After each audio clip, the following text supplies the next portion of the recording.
რეგისტრაციის გავლამდე გთხოვთ ყურადღებით გაიცნოთ საიტზე არსებულ ინფორმაციას ოლიმპიადის შესახებ. საიტზე მთავარი გვერდის მარჯვენა მხარეს განთავსებულია სარეგისტრაციო ბანერი.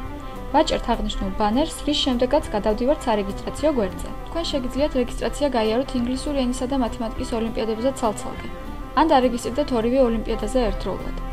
მაგალითისთვის დავრეგისტრირდეთ მხოლოდ ინგლისური ენის ოლიმპიადაზე.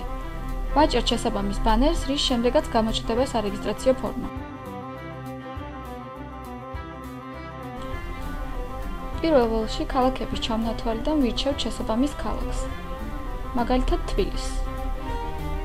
შემდეგ ვირჩევთ კლასს, მაგალითად მეოთხე კლასი. მომდევნო ველში ვუთითებთ სკოლას, მაგალითად მესამე საჯარო სკოლა. შემდეგ ველებში ვწერთ სახელს და გვარს, მაგალითად გიორგი მაისურაძე.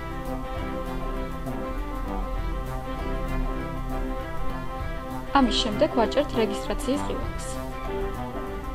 შემდეგ ფანჯარაში თქვენ შეგიძლიათ გადაამოწმოთ თქვენს მიერ მითითებული მონაცემების სიზუსტე. თუ რომელიმე მონაცემი არასწორია, ვაჭერთ უკან დაბრუნების ღილაკს და თავიდან ავსებთ მონაცემებს. ხოლო თუ მონაცემები სწორია, ვაჭერთ რეგისტრაციის გაგრძელების ღილაკს. რეგისტრაციის მოცემულ გვერდზე აღნიშნულია, რომ თქვენ წარმატებით გაიარეთ რეგისტრაცია თქვენს მიერ შერჩეულ ოლიმპიადაზე. ასევე მითითებული იქნება ოლიმპიადის პირველი ტურის ჩატარების თარიღი და დრო. კინგსი გისურვებთ წარმატებებს.